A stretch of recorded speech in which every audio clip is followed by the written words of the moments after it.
Welcome to our channel. Today, we're diving into the world of clueless criminals, folks who couldn't steal a base if they were the only one on it. These are the Einsteins of idiocy, the masterminds of mayhem who couldn't pour water out of a boot if the instructions were on the heel.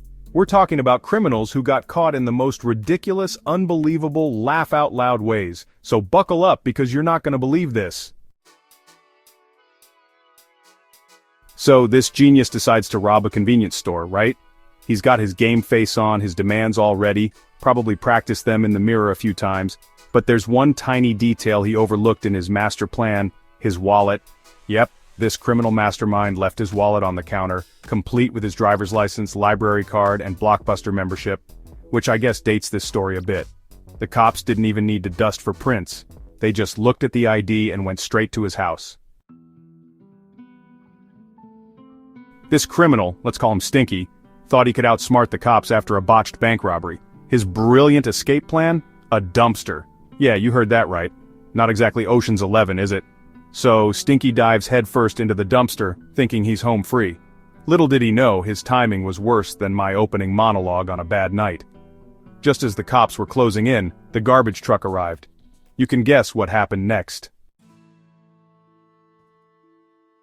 This guy, oh boy, this guy. He robs a jewelry store, gets away with it, and then decides to celebrate by posting a video of himself wearing all the stolen bling on social media. He even had the audacity to tag the jewelry store in his post. Talk about adding insult to injury. The cops didn't even have to leave the station, they just sent him a friend request and then showed up at his door with a warrant and a pair of handcuffs. Chapter 4. Can you trace this call? This criminal, bless his heart, breaks into a house, right? It's a quiet night, the moon is high, and he thinks he's hit the jackpot. The house looks empty, and he's got all the time in the world.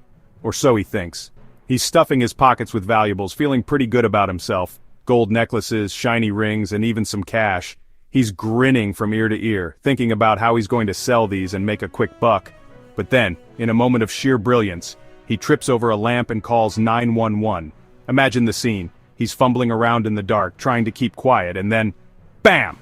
He hits the floor and the phone dials emergency services. Yes, you heard me right, 911. The phone screen lights up and there it is, clear as day. He's staring at it, probably thinking, oh no, what have I done? He thought he was calling his buddy, probably to brag about his loot. Maybe he wanted to share his excitement or get some advice on what to do next. But instead, he's connected to emergency services. The 911 operator, probably thinking it was a prank call at first, quickly realized this was the real deal and dispatched a patrol car. They must have been shocked, but they knew they had to act fast. Let's just say the look on his face when the cops arrived was priceless. He went from feeling like a mastermind to realizing he'd made a colossal mistake. The flashing lights, the sirens, and the officers stepping out of the car. It was a scene straight out of a comedy, and there he was, caught red-handed, being led away in handcuffs. It's a story that's almost too ridiculous to believe, but it happened. Sometimes reality is stranger than fiction. Chapter 5. The bank robber's signature look. Picture this. A bank, a nervous teller, and a robber with a note demanding money. Sounds like a typical bank robbery, right? Wrong. This criminal mastermind decided to write his threatening note on the back of his own deposit slip. I mean, talk about leaving your mark on a crime scene. The teller, probably stifling a laugh, handed over the cash, and the cops had their man within the hour, thanks to the name and account number conveniently printed on the note. Chapter 6. Stuck in the middle with you, in event. This guy watched one too many heist movies and thought, I can do that. Inspired by the slick moves and daring escapades of his favorite on-screen criminals, he decided to try his hand at a heist. He was convinced that with a little bit of planning and a lot of courage he could pull off the perfect crime. So he picks a target, finds a ventilation shaft, and starts squeezing his way through, thinking he's Tom Cruise in Mission Impossible. He imagined himself gracefully navigating through the tight spaces, dodging imaginary lasers, and making his way to the prize. The thrill of the heist was pumping through his veins, and he felt invincible. Problem is, this wasn't Hollywood, and he wasn't exactly built for tight spaces. Reality hit hard when he found himself stuck, unable to move forward or backward. The ventilation shaft was much narrower than he had anticipated, and his body was not as flexible as he had imagined. Panic started to set in as he realized he was truly stuck. He got wedged in the vent so tight he couldn't move an inch. His grand heist had come to a screeching halt, and he was left contemplating his life choices while wedged in a metal tube. The minutes felt like hours as he struggled to free himself, but it was no use. He was well and truly stuck. The fire department had to be called to extract him, much to the amusement of the cops who were waiting with open arms and handcuffs. The firefighters worked diligently to free him, using tools to carefully cut through the vent. As he was finally pulled out, he was greeted by the smirking faces of the police officers, ready to take him into custody. His dreams of a glamorous heist had turned into a humiliating rescue mission, and he was left to face the consequences of his ill-fated adventure. This guy thought he was being slick trying to steal a car. He jimmied the lock, hot-wired the ignition, but there was one problem he didn't anticipate. The car was a stick shift. He tried, but all he managed to do was stall the car repeatedly, drawing the attention of the car owner and some very amused neighbors. The cops arrived to find him sweating profusely, clutching the stick shift like it was a foreign object. Chapter 8. The Case of the Disappearing Disguise. This criminal mastermind decided to rob a liquor store, and his disguise of choice? A permanent marker. Yep, he drew a mustache and a goatee on his face, thinking he was fooling everyone. He probably practiced his tough guy face in the mirror too. Of course, the permanent marker didn't exactly conceal his identity, it just made him look like a walking, talking wanted poster. The cops recognized him instantly from previous mugshots, only this time, he had provided his own hilarious update. Chapter 9. The Great Escape. Fail. This criminal, let's call him Trapped, thought he had it all figured out. He had spent weeks meticulously planning his heist, going over every detail in his mind. He knew the store's layout like the back of his hand, and had even timed the store clerk's routine to the second.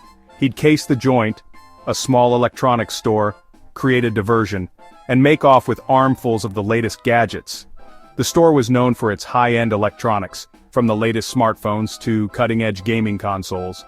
Trapped had his eyes on a few specific items that he knew would fetch a high price on the black market. His plan was simple, yet effective. He would enter the store, pretend to browse, and then create a distraction by knocking over a display. While the clerk was busy dealing with the mess, Trapped would grab as many gadgets as he could and make a run for it.